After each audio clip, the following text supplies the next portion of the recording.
So this poem you are going to read, uh, the title of the poem is All the World's a Stage by William Shakespeare. Shakespeare born, the lifespan of Shakespeare is 1564 to 1616.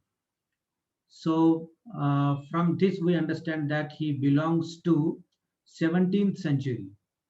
So this is the he is the most famous dramatist in English language. His plays and poetry are read, studied, and performed the world over. Throughout the world, we find that Shakespearean plays they are very famous. यानंतर modern टाइम्समध्ये वेगवेगळे जे movies निघतात किंवा वेगवेगळे जे नाटकं वगैरे असतात ते शेक्सपियरच्या वेगवेगळ्या प्लेसच्या थीमवर आधारित कुठंतरी सिमिलर थीम आपल्याला दिसून येते. So he is such A writer and Shakespeare's works span many genres and have a universal appeal. He has written, he has composed many poems, sonnets. He has, written many tragedies, drama, comedies. He's famous as dramatist, and here his contribution to language is very important to the development of English language is equally important, and all his plays and poems they are translated into major languages in the world, and uh, his plays are adapted for stage, for screen and other media more frequently than that of any other writer.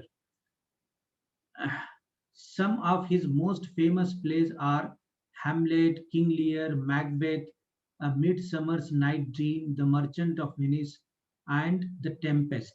These are some of his very famous plays, and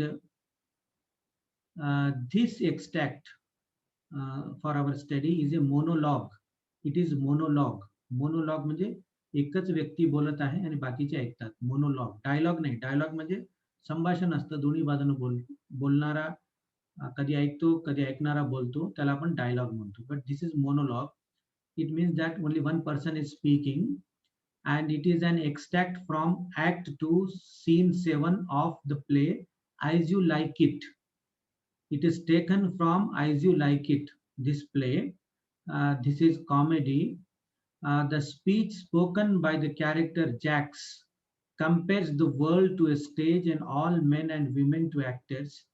Although such an analogy has been made by several writers before Shakespeare, the passage below is perhaps the most well known instance. Shakespeare uses striking imagery and figures of speech to develop the central metaphor of the passage. Life is compared to a play in 7 acts. The speech uh, traces a person's life from infancy through youth to old age, giving vivid description of many stages of life. तर फार unique असं हे एक monologue आहे in poetic form. So we find that many writers have compared life with a stage of a drama. माणसाच्या जीवनाची तुलना एका नाटकाच्या स्टेजशी केलेली आहे. नाटकाच्या स्टेजमध्ये जसं एंट्रन्स अँड एक्झिट असते तसंच एंट्रन्स अँड एक्झिट आपल्या जीवनामध्ये सुद्धा असतं. जन्म आणि मृत्यू. So life is compared with the stage, and this is done by many writers. Perhaps Shakespeare might be the first person to compare life with a stage. कदाचित जीवनाची तुलना एका स्टेजची करणारा कदाचित शेक्सपियर पहिला असावा.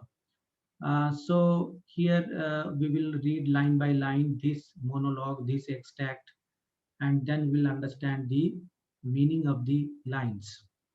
In the very first line, the poet says, Shakespeare says, all the world's a stage and all the men and women merely players. So the world is a stage and men and women, what are they? They are players. हे सगळं जग कसं आहे का stage सारखं आहे. नाटकाच्या एका रंगभूमीच्या एका स्टेज सारखं आहे. आणि हे जे लोक आहेत, हे जे मनुष्य प्राणी आहे, तो काय फक्त प्लेयर आहे, ऍक्टर आहे.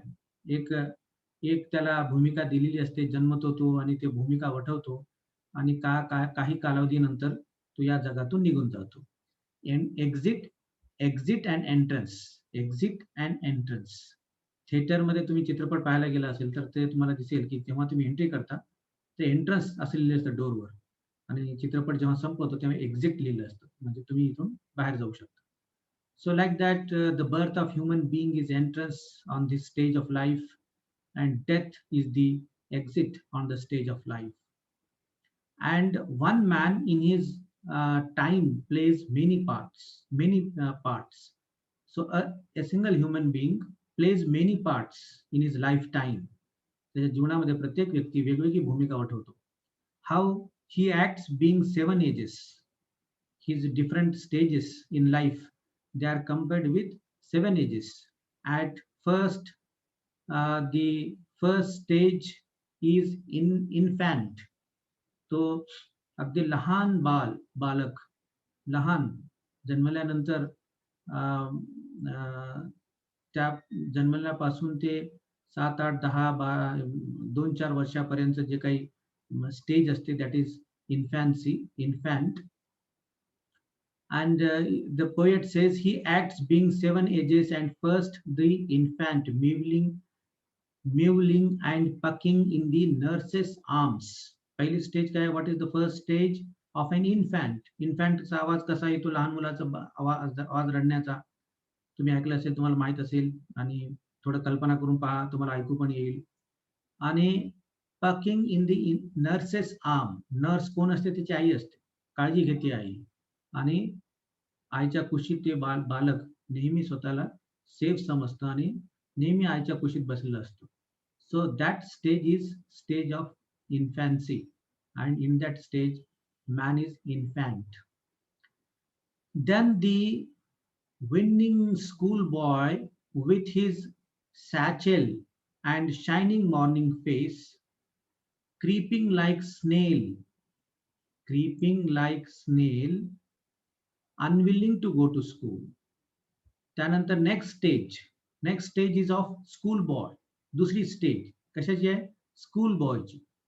आणि स्कूल बॅग घेतलेला, सॅचेल म्हणजे स्कूल बॅग घेतलेला, सकाळी सकाळी सगळी तयारी करून स्कूलला निघालेला आणि चेहऱ्यावर अगदी शायनिंग आहे आणि सुदृढ बालक स्कूलला चालला. स्कूल बॉय क्रीपिंग लाईक स्नेल मीन्स जशी एखादी गोगलगाय हळू सरकते, कारण स्कूलला जायची इच्छा नसते आणि हळूहळू तो स्कूलला जात असतो टाइमपास करत. आपण पाहतो की काही मुलांना स्कूलला जायला बिलकुल आवडत नाही, अजिबात आवडत नाही.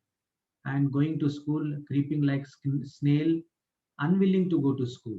हे this is the second stage. हे 7 एजेस जे आहेत त्यापैकी दुसरं जे एज आहे माणसाचं, that is of school going boy. And third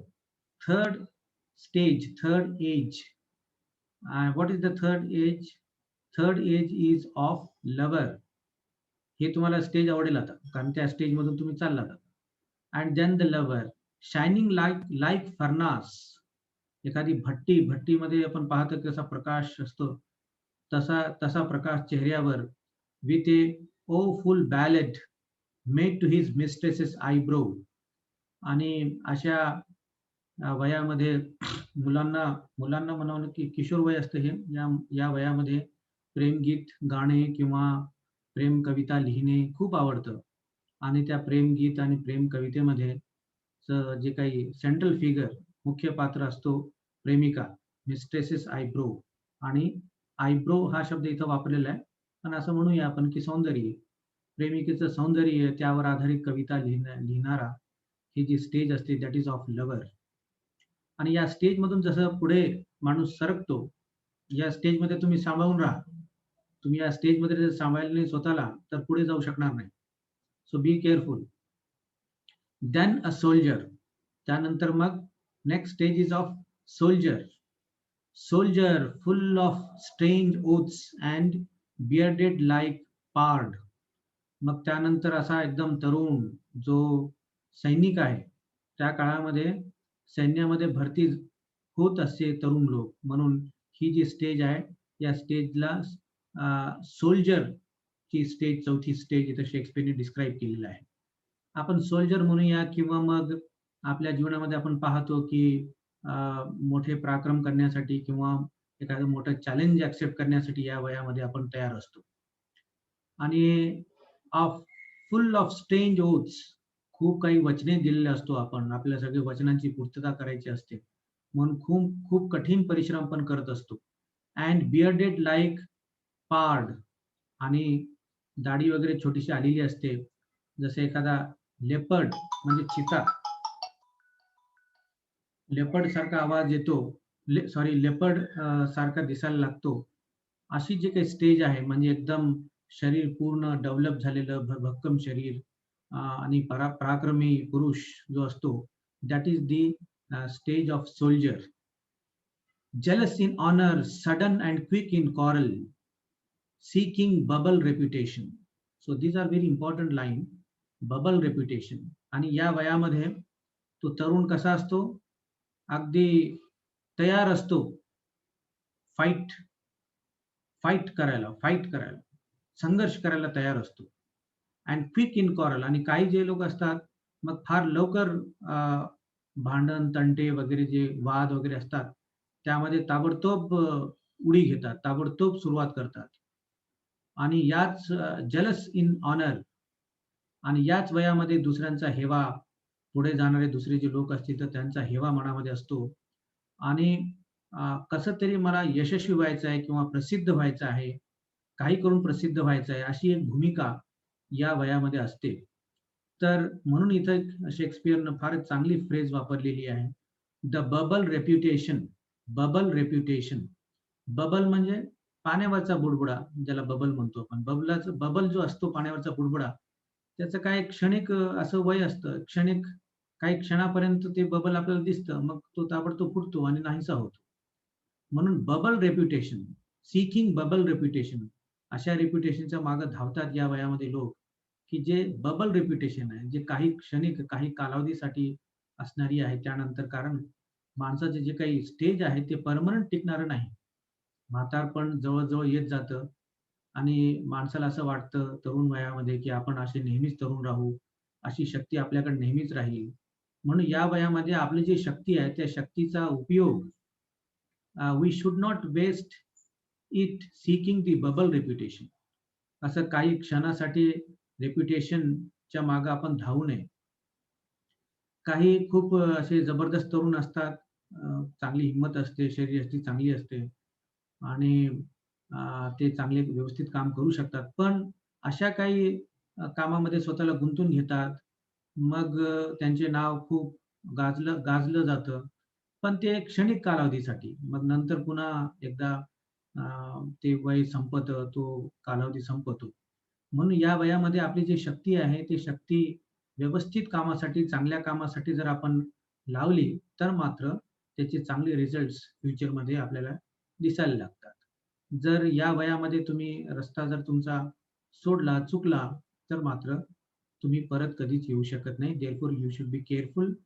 आपली बौद्धिक क्षमता, शारीरिक क्षमता आपण ह्या बबल रेप्युटेशनसाठी लावायची नाही. अशा रेप्युटेशनसाठी, अशा कामासाठी लावायची, जो जास्त कालावधीपर्यंत टिकणारा आहे. आणि आपलं जी काही भूमिका आहे, ती भूमिका आपण चांगली व्यवस्थित वठवायला पाहिजे. Even in cannon's mouth and then the justice. Seeking bubble reputation even in cannon's mouth. पहा, माणूस काय करतो, अशी काही रेप्युटेशनसाठी, अशा काही आपण प्रसिद्धीसाठी झगडत असतो, जे टिकणारं नसतं, जे बबल सारखं काही क्षणासाठी असतो. आणि त्याला माहित असतं की he is in the cannon's mouth. Cannon म्हणजे तोफ. तोफेच्या तोंडी तो बांधलेला आहे हे माणसाला माहित असतं. तोफेच्या तोंडी बांधलेला आहे म्हणजे त्याचा अर्थ काय होतो? मृत्यू केव्हाही येऊ शकते माणसाला. म्हणून आपण कधी मृत्यूला विसरू नये. जर तुम्हाला असं वाटत असेल की तुमचे नेहमी निर्णय योग्य असावेत, तुमच्या हातून काही चूक घडू नये, तुमचे जे शब्द आहेत, जे शब्द तुम्ही उच्चारता ते सुद्धा व्यवस्थित असावेत आणि आपण नेहमी सरळमार्गी असावं असं तुम्हाला वाटत असेल, तर मृत्यूला नेहमी लक्षात ठेवायचं. You are in cannon's mouth, हा शेक्सपियर तेच म्हणतो. कॅनॉन म्हणजे तोफेच्या तोंडी तुम्ही बांधलेले आहेत, कधी तो उडू शकते आणि तुमचं जीवन संपू शकतं. असं असताना सुद्धा या वयामध्ये, सोल्जरच्या वयामध्ये, जेव्हा सोल्जर असतो धष्टपुष्ट आणि शारीरिकदृष्ट्या खूप पॉवरफुल असतो आणि बौद्धिकदृष्ट्या खूप पॉवरफुल व्यक्ती असतो, त्यावेळेस तो भांडणं करतो, तंटे करतो, वेगवेगळे प्रॉब्लेम्स क्रिएट करतो, युद्ध करायला तयार होतो, लोकांची हत्या करायला तयार होतो, काय काय करतो. आणि for what? For seeking bubble reputation even in cannon's mouth. तर हे आपण चांगल्या पद्धतीने लक्षात ठेवायला पाहिजे आणि सरळ मार्गी राहायला पाहिजे. And then the justice.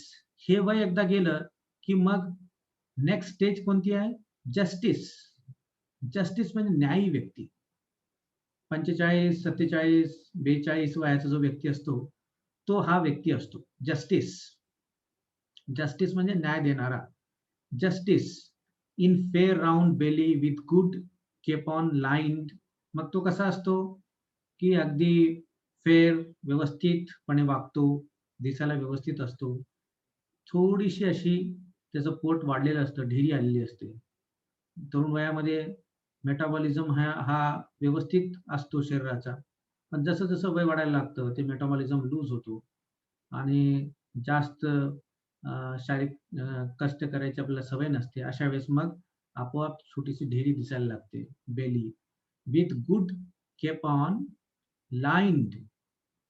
A capon means a castored male that has been fastened for eating. Castored male. Castored म्हणजे आपण पाहतो की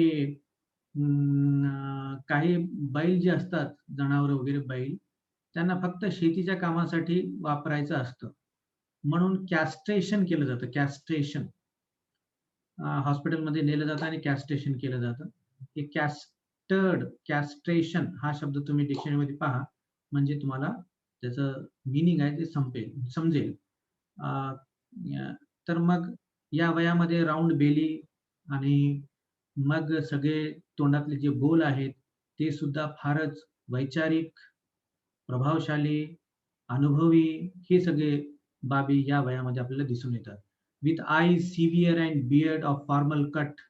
आणि चेहरा अगदी व्यवस्थित असतो आणि थोडीशी दाढी ठेवण्याची लोक या वयामध्ये थोडंसं दाढी ठेवली जाते आणि फुल ऑफ वाईज सॉज. आणि अशा वयामध्ये जे तोंडातून वाक्य बाहेर पडतात ते सुद्धा प्रवर्ब्स असतात. म्हणजे प्रवर्ब्स म्हणजे तुम्हाला समजलं असेल की म्हणी वगैरेचा उपयोग या वयामध्ये लोक करत असतात. And modern instances. आणि उदाहरणं पण देतात. या या गावामध्ये असं झालं होतं, या शहरामध्ये असं झालं होतं, एक असं झालं होतं. कारण अनुभव आलेलं असतं त्यांना.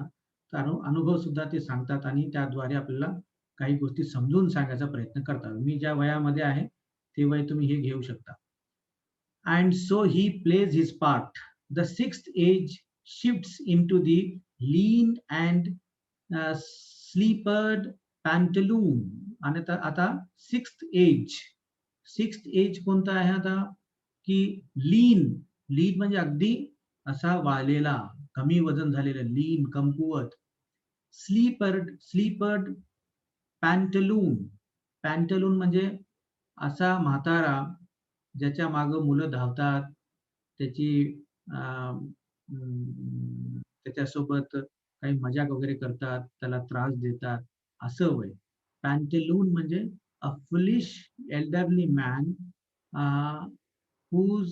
Everybody makes fun. सगळेजण जे चेष्टा करतात त्याच्यासोबत, असं वय. आणि या वयामध्ये तो काही शारीरिक क्षमता संपलेली असते, अगदी म्हातारा झालेला असतो आणि त्याचं बोलणं सुद्धा कोणी ऐकून घेत नाही. असे जे लोक असतात, असं जे वय असतं म्हातारपणाची सुरुवात झालेली, मग त्याला that is the sixth age. With spectacles on nose and pouch on side. आणि बरोबर नाकावर एक चष्मा असतो, स्पेक्टॅकल्स. आणि एक पाऊच असतं. पाऊच म्हणजे छोटीशी पिशवी असते आणि या पिशवीचा उपयोग कशासाठी करतात त्यामध्ये? मग त्या काळामध्ये तंबाखू वगैरे खाणारे लोक असतील तर तंबाखू ठेवतील, अजून काही ठेवतील, अजून काही त्यांना जे लागतं ते ठेवतील. असं जे एज असतं that is the sixth age. हा सिक्स्थ एज आहे. Okay. With spectacles on nose and pouch on side. his youthful horse well saved a world too wide. youthful horse म्हणजे जेव्हा तरुण वयामध्ये जे काही कपडे असतात ते कपडे आता त्याला खूप लूज झालेले असतात. होस म्हणजे गारमेंट्स, क्लोथ्स खूप लूज झालेले असतात. एक जेव्हा तो तरुण असतो त्यावेळेस मात्र ते कपडे त्यांनी घातलेले असते. आता मात्र त्याला ते कपडे फार लूज झालेले, इतका लीन आणि थिन असा तो झालेला आहे. And his a big manly voice turning again toward childish table pipes and whistles in his sound. आणि आवाज असा बारीक झालेला असतो आणि व्यवस्थित आवाज ऐकू येत नाही. आणि लहान मुलासारखं जेव्हा आपण म्हणतो ना म्हातारपण म्हणजे पुन्हा एकदा बालपण, तसं म्हातारपणासारखं तसं वागणं असतं त्याचं. And whistles in his sound. Last scene is of that ends this strange eventful history in second childless and mere oblivion, sans teeth, sans eyes, sans taste and sans everything. आणि शेवटची जी स्टेज आहे, last scene, यानंतर मात्र कशी scene असते, दात गेलेले असतात पूर्णपणे आणि सगळं काही विसरलेलं असतो. ऑब्लिव्हियन म्हणजे सगळं काही विसरलेला असतो तो, त्याला काहीच आठवत नाही आता. Sans teeth means without teeth म्हणजे दात बिलकुल नसतात तोंडामध्ये, डोळ्याला दिसत नाही. सॅन्स आईज म्हणजे विदाउट आईज. सॅन्स टेस्ट, काय खातो आपण त्याची टेस्ट सुद्धा येत नाही. आणि मग सगळं काही एके दिवशी संपतं. So here the poem ends. these are the 7 stages. हे आहेत 7 स्टेजेस. या स्टेजेस मधून सगळ्यांना जायचं आहे. therefore we should be very careful and should use our time properly.